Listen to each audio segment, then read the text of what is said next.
नमस्कार, आपका स्वागत है। चलिए जानते हैं देश दुनिया की तमाम बड़ी खबरों को सिर्फ 10 मिनट में। लेकिन इससे पहले आप कहां से न्यूज़ देख रहे हैं हमें कमेंट में बताना ना भूलें, और इस वीडियो को लाइक नहीं किया है तो लाइक करके चैनल को सब्सक्राइब करें। मोदी सबसे ज़्यादा दिन सरकार प्रमुख रहने वाले राजनेता बने। सीएम और पीएम मिलाकर 8,931 हेड ऑफ गवर्नमेंट रहे हैं।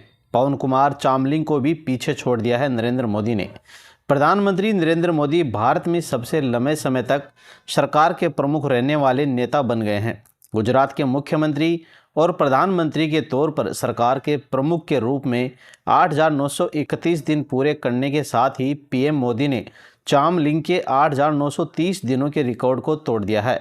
उन्होंने सिक्किम के पूर्व मुख्यमंत्री पवन कुमार चामलिंग को पीछे छोड़ दिया है। पीएम मोदी इससे पहले गुजरात के सबसे लंबे समय तक सेवा करने वाले मुख्यमंत्री रह चुके हैं, और वे ऐसे प्रधानमंत्री भी हैं जिनके पास मुख्यमंत्री के तौर पर काम करने का सबसे लंबा अनुभव है। 17 सितंबर को जन्मे नरेंद्र मोदी 6 साल की उम्र से ही कांग्रेस की ओर से महागुजरात आंदोलन का हिस्सा बने।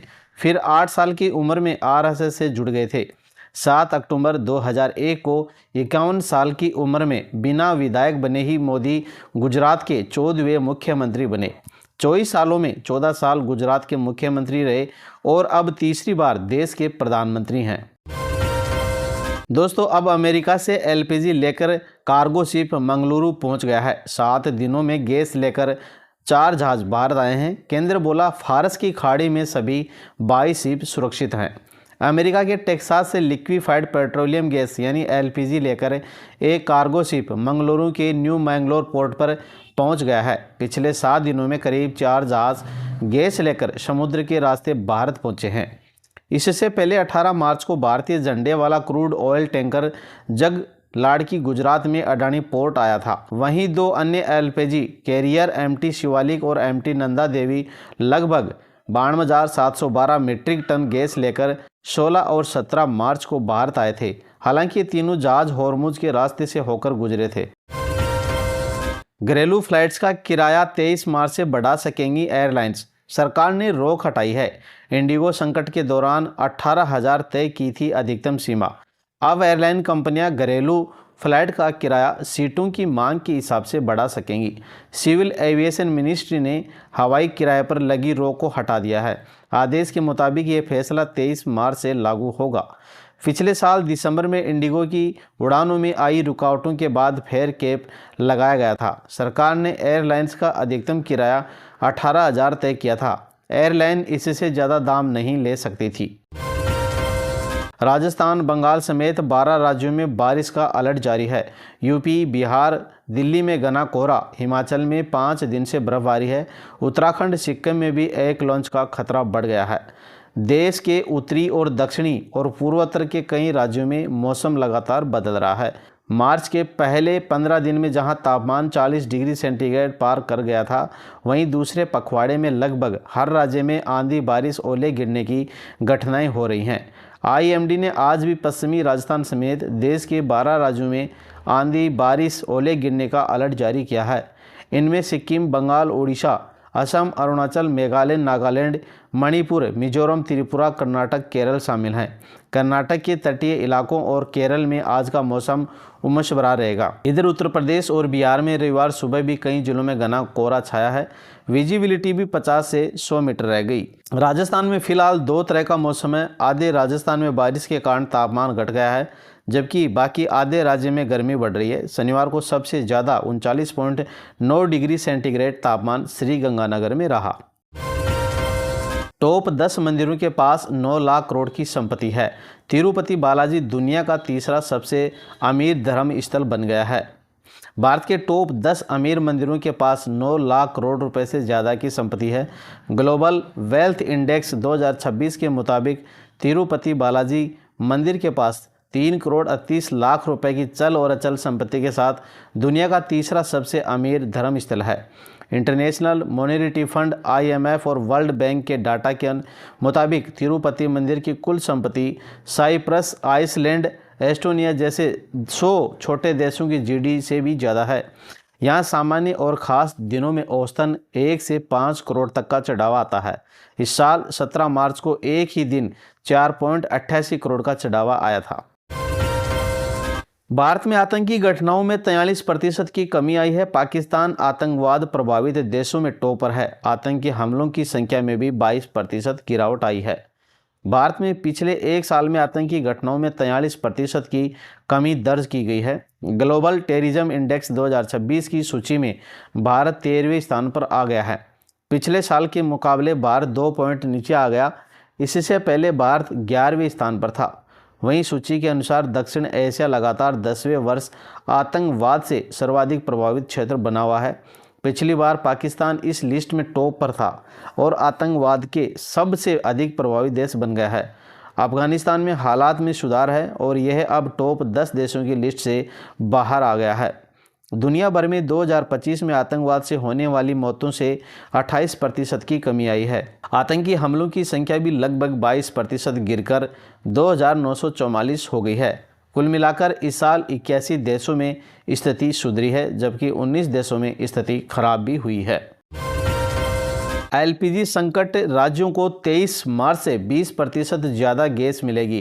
केंद्र बोला ढाबों होटलों को प्राथमिकता मिले, प्रवासी मजदूरों को भी 5 केजी का सिलेंडर दिया जाएगा।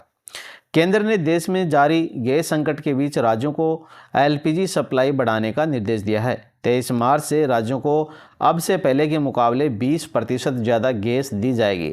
इसके बाद राज्यों को मिलने वाली कुल सप्लाई संकट में पहले के स्तर के 50% तक पहुंच जाएगी। पेट्रोलियम और प्राकृतिक गैस मंत्रालय के सचिव डॉक्टर नीरज मित्तल ने सभी राज्यों और केंद्र शासित प्रदेशों के मुख्य सचिवों को पत्र लिखकर इसकी जानकारी दी थी। इसमें कहा गया था कि सामुदायिक रसोई, रेस्टोरेंट, ढाबों और होटलों, इंडस्ट्रियल कैंटीन को प्राथमिकता दी जाए। साथ ही प्रवासी मजदूरों को प्राथमिकता से 5 किलो वाले फ्री ट्रेड एलपीजी सिलेंडर उपलब्ध कराने के निर्देश भी दिए गए हैं।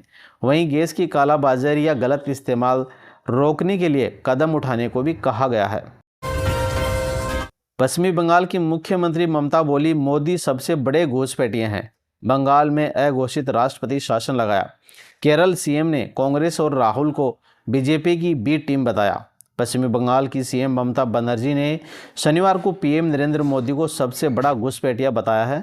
उन्होंने कहा कि अब आप विदेश जाते हैं तो नेताओं से हाथ मिलाते हैं और दोस्ती की बात करते हैं, लेकिन जब आप भारत लौटते हैं तो अचानक हिंदू मुस्लिम नैरेटिव शुरू हो जाता है और लोगों को घुसपैठिया कहा जाता है। चुनाव आयोग ने पश्चिमी बंगाल में वोटर लिस्ट से जुड़ी शिकायतों को सुनने के लिए 19 ट्रिब्यूनल बनाए हैं और यह फैसला सुप्रीम कोर्ट के 10 मार्च के आदेश और कलकत्ता हाई कोर्ट की सलाह के बाद लिया गया है। अमेरिकी रिपोर्ट में आरएसएस पर बैन की सिफारिश लगी। 275 पूर्व जज और अधिकारियों ने आलोचना की। बोले रिपोर्ट से दोनों देशों के रिश्ते खराब करने की संभावना है। अमेरिका के अंतर्राष्ट्रीय धार्मिक स्वतंत्रता आयोग की मार्च में जारी हुई रिपोर्ट में आरएसएस पर बैन लगाने की बात कही गई है। भारत के 275 पूर्व जजों और अधिकारियों और अन्य सैन्य लोगों ने इसका विरोध किया और कहा कि रिपोर्ट गलत है, पक्षपाती है। शनिवार को जारी बयान में इन पूर्व अधिकारियों ने कहा कि ये रिपोर्ट किसी मकसद से बनाई गई है और इसमें ठीक से सोच समझकर बात नहीं की गई है। उनका कहना है कि बिना पक्के सबूतों के भारतीय संस्थानों को गलत तरीके से दिखाया गया है।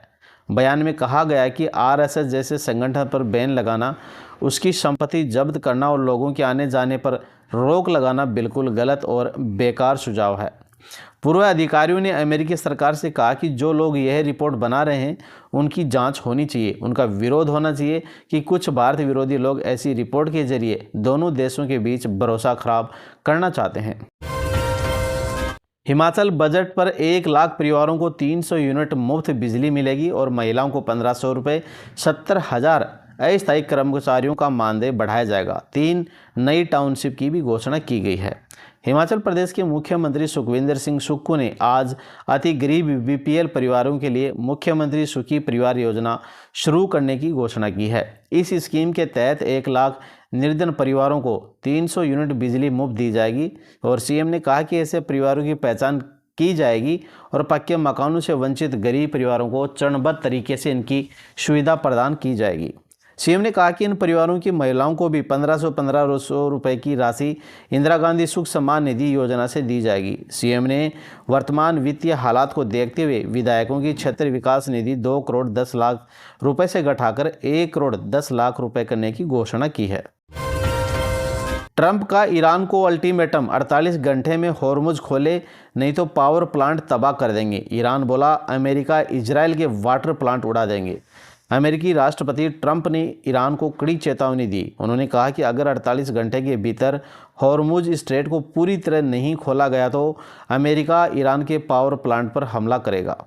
ट्रंप ने अपने सोशल मीडिया प्लेटफॉर्म पर रविवार को लिखा, अगर ईरान 48 घंटे के भीतर होर्मुज को नहीं खोलता है तो अमेरिका ईरान के पावर प्लांटों को उड़ा देगा और उन्हें तबाह कर देगा और शुरुआत सबसे बड़े प्लांट से होगी। वहीं ईरान ने भी साथ ही चेतावनी दी, अगर उसके पावर प्लांट को निशाना बना गया तो वह मिडिल ईस्ट में अमेरिका और इजराइल से जुड़े सभी ऊर्जा ढांचे पर हमला करेगा। राजस्थान के 8 जिलों में बारिश की चेतावनी है। जैसलमेर के खेतों में पानी भर गया। अगले सप्ताह कैसा रहेगा मौसम, जानिए। राजस्थान में बैक टू बैक आ रहे वेस्टर्न डिस्टर्बेंस ने गर्मी गायब कर दी थी। शनिवार को एक नया सिस्टम एक्टिव हुआ। इसके असर से जैसलमेर, श्री गंगानगर, बाड़मेर समेत अन्य सीमावर्ती जिलों का मौसम बदल गया। जोधपुर, बीकानेर, अजमेर, जयपुर संभाग के अधिकांश एरिया में दोपहर बाद से बादल छाए। रविवार को 8 जिलों के लिए बारिश का येलो अलर्ट जारी किया गया है। पिछले 24 घंटे के दौरान बीकानेर, जैसलमेर, बाड़मेर, श्री गंगानगर, फलौदी के एरिया में तेज हवा के साथ हल्की से मध्यम बारिश हुई। जैसलमेर के कई इलाकों में तेज बारिश के कारण खेतों में पानी भर गया, जिससे वह काट कर रखी फसलें खराब हो गई। जैसलमेर के रामगढ़, कुछड़ी के एरिया में सबसे ज़्यादा नुकसान हुआ। वेस्टर्न डिस्टर्बेंस के एक्टिव होने से पश्चिमी जिलों में फिर से ठंडक बढ़ गई है और यहाँ दोपहर बाद लोगों को हल्की सर्दी महसूस हुई है। बाड़मेर में शनिवार का अधिकतम तापमान 32.2 डिग्री और जैसलमेर में 31.4 डिग्री और जोधपुर में 32.4 डिग्री और 31.4 डिग्री चूरू में और गंगानगर में 30.4 और हनुमानगढ़ में 27.6 डिग्री सेल्सियस दर्ज किया गया है। बागेश्वर महाराज बोले, सनातन के लिए बोलोगे तो मारे जाओगे। मथुरा में फरसा बाबा की हत्या पर भड़के, कहा मुझे और मेरे परिवार को भी धमकियां मिल रही हैं। मथुरा में फरसा वाले बाबा उर्फ साधु चंद्रशेखर की मौत पर बागेश्वर महाराज ने कड़ी प्रतिक्रिया शुरू की है। उन्होंने फरसा वाले बाबा की हत्या में शामिल दोषियों को फांसी की सजा देने की मांग की है। बागेश्वर महाराज इन दिनों माता रानी की साधना में लीन हैं। शनिवार शाम भक्तों को दर्शन देते समय उन्होंने इस घटना का जिक्र किया और कहा, मुझे फरसा बाबा की हत्या की सूचना मिली थी। ईद पर खूनी संघर्ष, 2 सगे भाइयों की हत्या कर दी। मेरठ में 5 की हालत गंभीर है। लाठी डंडे और धारदार हथियार भी चले।